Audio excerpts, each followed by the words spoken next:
میرا دل بدل دے، میرا دل بدل دے، میرا دل بدل دے۔ اگر دوران نماز کسی سورت کی تلاوت کرتے کرتے کوئی آیت بھول جائے تو کیا کرنا چاہیے؟ اگر انسان فرض نماز پڑھ رہا ہے یا کوئی بھی نماز پڑھ رہا ہے اور اس کی فرض قرات پوری ہو گئی ہے اور کوئی آیت بھول جاتا ہے، اس کا طریقہ یہ کہ اسی جگہ رکوع کر لے۔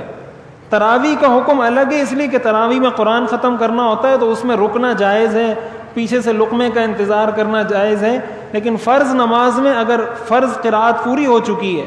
تو بس فوراً رکوع میں چلا جائے، اور اگر بیچ میں کوئی آیت پوری چھوڑ دی، اگلی آیت پڑھ لی تو اس سے نماز پہ کوئی اثر نہیں پڑتا۔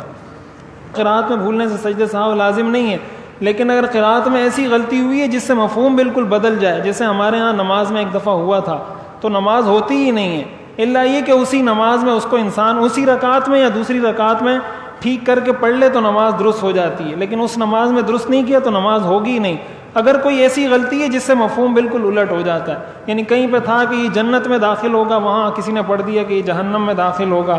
اس طرح کی جو تبدیلی ہوتی ہے وہ جب کوئی ہو تو پوچھ لینا چاہیے ایسے موقع پر۔ میرا دل بدل دے، میرا دل بدل دے،